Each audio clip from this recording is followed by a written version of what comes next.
नमस्कार, आपके साथ मैं हूं जीनत सिद्दीकी। आपको दिखाते हैं खबर 1 मिनट, यानी कि 1 मिनट में खबरों का पूरा विश्लेषण।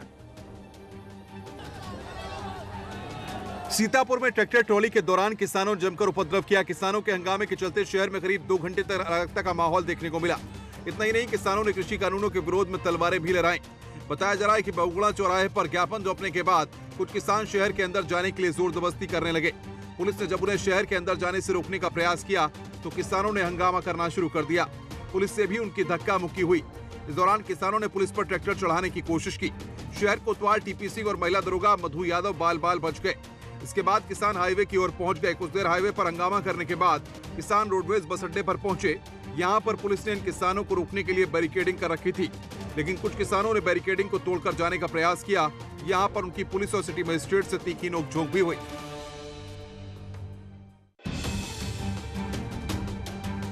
कृषि कानून वापस लेने और एमएसपी की गारंटी की मांग को लेकर किसानों का 43 दिन से आंदोलन जारी है। कल एक बार फिर से विज्ञान भवन में किसानों के साथ सरकार की बैठक है, लेकिन उससे पहले किसानों ने ट्रैक्टर मार्च निकालकर सरकार को संदेश देने की कोशिश की। किसानों ने कहा कि अगर हमारी मांगों पर सरकार ने अब भी ध्यान नहीं दिया तो ऐसी तस्वीरें आगे भी दिखाई देंगी, क्योंकि किसानों ने 26 जनवरी को महिलाओं के साथ ट्रैक्टर मार्च निकालने की तैयारी कर ली है।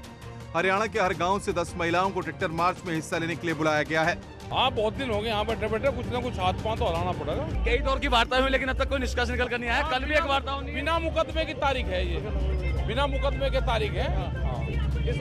इस ट्रैक्टर रैली से क्या लगता है कि प्रदर्शन होगा तो दिखेगी कुछ बढ़िया होगा प्रदर्शन। सरकार के लिए किसान आंदोलन पहले ही मुसीबत का सबब बना हुआ है। अगर महिलाएं भी मोर्चा संभालेंगी तो उन्हें रोकना काफी मुश्किल होगा। कल एक और बैठक किसान और जो नेता है, कांग्रेस जो सरकारी नेता है, जो उनके बीच में एक बैठक होनी है। उस बैठक के बाद क्या कुछ डिस्कस निकल के आता है, ये देखना खासा दिलचस्प होगा। अब तक सरकार और किसानों के बीच 7 दौर की बातचीत बेनतीजा रही है। वहीं कल होने वाली बैठक में सरकार को भरोसा है कि बातचीत से किसानों के मुद्दों पर हल निकल आएगा। अब तक सिर्फ 2 मुद्दों पर ही सरकार और किसानों के बीच सहमति बन पाई है।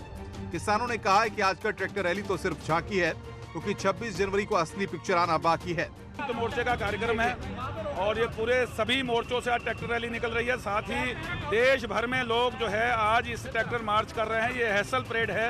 26 तारीख का जो कार्यक्रम है हमारा, उस 26 जनवरी को देश भर का लोग किसान ट्रैक्टर लेकर आएंगे, उसकी रिहर्सल परेड है आज। किसान इन मांगों पर अड़े हुए हैं। तीनों कानून वापस लिए जाएं, एमएसपी की गारंटी वाला कानून बने, किसान नेताओं पर केस खत्म हो। ट्रैक्टर मार्च को देखते हुए पुलिस प्रशासन ने ईस्टर्न पेरिफेरल पर भी सुरक्षा का कड़ा पहरे का इंतजाम किया है। तमाम अधिकारियों की ड्यूटी लगाई गई ताकि किसानों के ट्रैक्टर मार्च पर नजर रखी जा सके। लखनऊ में बुधवार को देर शाम पूर्व ब्लॉक प्रमुख अजीत सिंह की हत्या के मामले में मुख्य आरोपी कुंटू सिंह पर आजमगढ़ जिला प्रशासन ने सख्त कार्रवाई की है। आजमगढ़ के जीएनपुर स्थित माफिया कुंटू सिंह के आलीशान मकान पर जिला प्रशासन ने बुलडोजर चलवा दिया और अपराधियों को सख्त संदेश दिया कि किसी भी हालत में अपराधी बख्शे नहीं जाएंगे। माफिया कुंटू सिंह इस समय जेल में बंद है और लखनऊ में हुए हत्याकांड का आरोप भी उस पर लगा है। इसके बाद ही पुलिस गुरुवार को कुंटू सिंह के मकान पर कई जेसीबी के साथ पहुंची और कड़ी सुरक्षा के बीच कुंटू सिंह के मकान को ढहा दिया गया। इस बीच मौके पर जिले के वरिष्ठ आला अधिकारी भी पहुंचे हुए रहे। और इसी बीच बड़ी खबर आजमगढ़ से आ रही है। अजीत सिंह हत्याकांड का खुलासा हो चुका है। आजमगढ़ में ही रची गई हत्या की साजिश। हत्या में शामिल 1 लाख के नामी शूटर गिरधारी विश्वकर्मा ने ली थी आजमगढ़ में शरण। 3 दिन पहले पूर्व अखंड के करीबी एक साथी और एक ब्लॉक प्रमुख ने गिरधारी को दी थी शरण, ये सूत्र बता रहे हैं। 2 दिन पहले इन्हीं की मदद से गिरधारी को पहुंचाया गया था लखनऊ। सुराग मिलने के बाद आजमगढ़ पुलिस सर्विलांस की मदद से शुरू छानबीन करती है और फिर जल्द आजमगढ़ पुलिस वारदात में शामिल ब्लॉक प्रमुख और उसके साथी के नाम का खुलासा भी कर सकती है। ये बड़ी खबर, यानी कि पुलिस काफी सख्ती के साथ इस मामले को सुलझा रही है। और अभिषेक हमारे साथ, हमारे सहयोगी जो है। अभिषेक, पूरी खबर बताइए और ये जो खुलासा हो रहा है ये भी। जी बिल्कुल, आपको बताना चाहेंगे कि न्यूज़ 18 के पास आज की सबसे बड़ी खबर और सबसे बड़ा खुलासा है जो मैं अपने दर्शकों को बताने जा रहा हूं। कल देर शाम पूर्व ब्लॉक प्रमुख अजीत सिंह की हत्या से जुड़ी हुई है, जिसपे आपको बता दूं कि हत्या आरोपी अखंड प्रताप सिंह के 2 साथी जो उनके हैं, जिसमें से एक ब्लॉक प्रमुख शामिल है, जो गिरधारी को आजमगढ़ में स्थान दिया हुआ था। 2 दिन पहले तक गिरधारी आजमगढ़ में ही रहा और उसको इन्हीं की मदद से लखनऊ तक पहुंचाया गया। तो गिरधारी एक बड़ा शूटर है जिसने इस वारदात को बड़ी आसानी से अंजाम दिया था और 1 लाख का इनामी है जिसकी तलाश पुलिस कर रही है। तो जो अभी सूत्र बता रहे हैं कि आजमगढ़ में 2 दिन पहले था। ठीक, बहुत शुक्रिया आपका तमाम जानकारियों के लिए, और खुलासे हो सकते हैं अभी जल्द।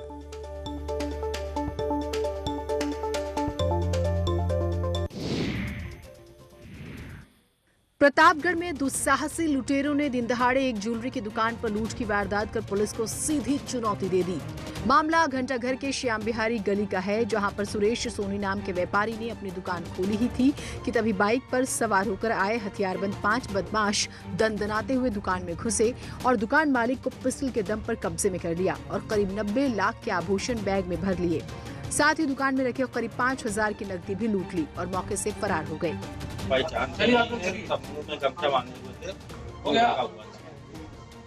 हम आए थे, बैठे थे, अपना वो आए कट्टा निकाले, बोले कुछ बोलना मत, शांत बैठे रहो, बाकी अपना सामान लेके। पूरी घटना की सीसीटीवी फुटेज भी सामने आया है, जिसमें 3 बदमाश दुकान में घुसते और वारदात करते दिखाई दे रहे हैं। वारदात के बाद इलाके में हड़कंप मच गया। दिन दहाड़े वारदात से व्यापारियों में आक्रोश देखा गया। आनन फानन में मौके पर पहुंची पुलिस ने मामले की जांच शुरू कर दी और भरोसा दिया है कि जल्द ही मामले का खुलासा कर लिया जाएगा। परिंदे मर रहे हैं और इंसान काफी डरा हुआ है। पिछले साल कोरोना से लोग दहशत में थे और नए साल में बर्ड फ्लू को लेकर झांसी में बर्ड फ्लू को लेकर दहशत है। यहाँ प्रेमनगर थाना क्षेत्र में आधा दर्जन से ज्यादा कौवों की मौत होने से हड़कंप मच गया है। बताया जा रहा है कि हवा में उड़ते हुए कौवे जमीन पर गिर रहे हैं और उनकी मौत हो रही है। कौवों की मौत की जांच में टीम जुट गई है। उधर सोनभद्र में भी बर्ड फ्लू की आशंका है। चौपन थाना क्षेत्र के डाला इलाके में आधा दर्जन से ज्यादा कौवों की मौत हो चुकी है। अचानक हुई कौवों की मौत बर्ड फ्लू से होने की आशंका जताई जा रही है। कौवों के अचानक मौत की खबर मिलने पर वन विभाग में हड़कंप मचा हुआ है। वन विभाग और डॉक्टरों की टीम कौवों की मौत के मामले में जांच शुरू कर चुकी है। कुछ कौवों और मुर्गियों के मृत होने की सूचना प्राप्त हुई थी, जिसके संबंध में पशु चिकित्सा अधिकारी चौपन क्षेत्र को अवगत करा दिया गया है और उनके द्वारा अपनी टीम को भेजकर इन कौवों और मुर्गों के सैंपल को कलेक्ट कर लिया गया है, जिसका पोस्टमार्टम किया जा रहा है।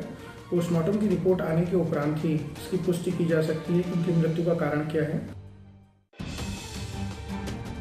कानपुर में भी चिड़ियाघर में भी बर्ड फ्लू का खतरा मंडराता दिख रहा है। अब तक चिड़ियाघर में 2 दिनों में 10 जंगली मुर्गों और तेतों की मौत हो गई।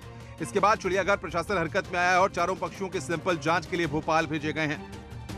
इस वक्त मैं जिस जगह खड़ा हूँ, यहाँ तमाम पक्षी के लिए पूरा सिक्योरिटी मेजर्स किए गए हैं, इस पर फ्लैप्स लगाए गए हैं और फिलहाल दर्शकों के लिए इसे बंद कर दिया गया है और जो रिपोर्ट है उसके आने का इंतजार किया जा रहा है। प्रदेश में भले ही अब तक बर्ड फ्लू को लेकर कोई मामला सामने न आया हो, लेकिन राज्य सरकार ने अतिरिक्त सतर्कता बरतने के निर्देश दिए हैं। विभाग की ओर से जारी सर्कुलर में कहा गया है कि प्रवासी पक्षियों और पोल्ट्री फार्म पर चौकसी रखी जाए और यदि कहीं पर ज्यादा पक्षियों की मौत होती है तो तत्काल पशुपालन विभाग को जानकारी देते हुए जांच के लिए सैंपल को भोपाल भेजा जाए। कि किसी प्रकार का कोई और सिम्टम ना हो या बर्ड फ्लू ना हो, तो हमने सारे सैंपल्स जो हैं, जो इनकी मेन इंस्टीट्यूट है इन भोपाल, वहाँ पर सारे सैंपल्स रिसीव करा दिए हैं और शीघ्र ही हमें वहाँ से रिपोर्ट मिल जाएगी। बर्ड फ्लू के चलते राजधानी लखनऊ में चिकन का कारोबार पर काफी असर पड़ा है। तो चिकन 3 दिन पहले 180 से 190 रुपए किलो बिक रहा है, वो अब 130 से 140 रुपए प्रति किलो बिक रहा है।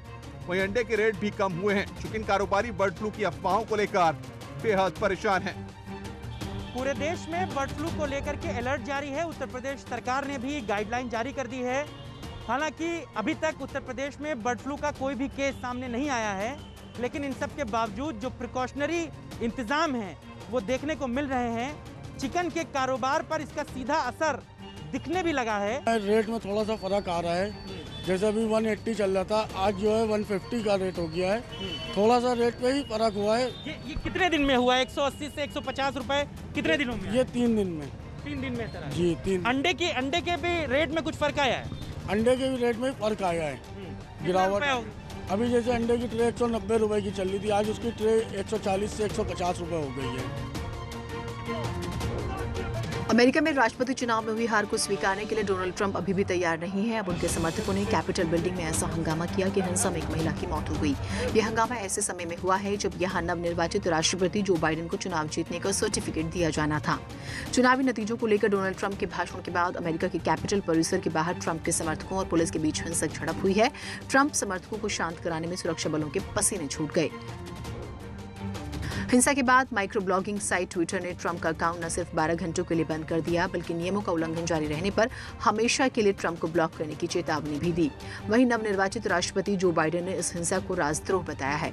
ट्विटर ने ट्रंप से अपने वो तीनों ट्वीट हटाने को कहा है जो नियमों का उल्लंघन कर रहे हैं। प्रधानमंत्री नरेंद्र मोदी ने अमेरिका के वॉशिंगटन में हुई हिंसा पर चिंता जाहिर करते हुए ट्वीट किया, लोकतंत्र में सत्ता का ट्रांसफर शांतिपूर्ण तरीके से होना जरूरी है। वॉशिंगटन डीसी में हिंसा और उपद्रव की खबरों से दुख पहुंचा है। इस तरह के प्रदर्शनों के जरिए लोकतांत्रिक प्रक्रिया को नुकसान नहीं पहुंचाया जा सकता। दिल्ली में सीएम योगी आदित्यनाथ ने प्रधानमंत्री मोदी से मुलाकात की। कोरोना वैक्सीन, कैबिनेट विस्तार और पंचायत चुनाव समेत कई अहम मुद्दों पर दोनों के बीच चर्चा हुई। सीएम योगी ने पीएम को भगवान राम की मूर्ति भी भेंट की। आज मुख्यमंत्री योगी आदित्यनाथ ने 12 बजे प्रधानमंत्री नरेंद्र मोदी से 7 लोक कल्याण मार्ग पीएम आवास में मुलाकात की और यह मुलाकात जो है 1 घंटे चली। इस दौरान महत्वपूर्ण मुद्दों पर चर्चा हुई।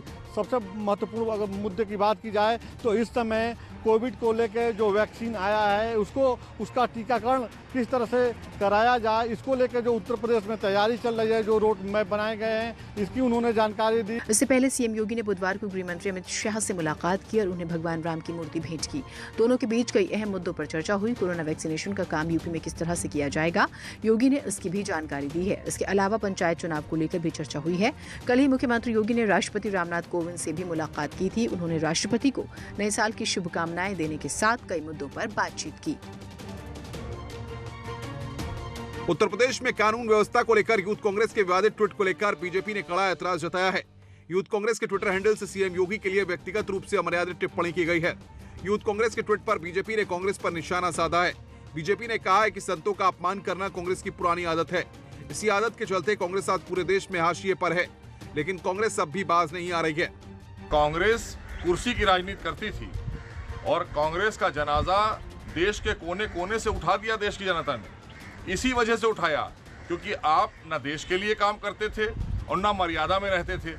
वहीं सीएम के मीडिया सलाहकार शिरोमणि त्रिपाठी ने भी कांग्रेस पर हमला बोलते हुए माफी मांगने की मांग की है। कांग्रेस पार्टी को सनातन धर्म से और हमारे संतों से हमेशा नफरत रही है।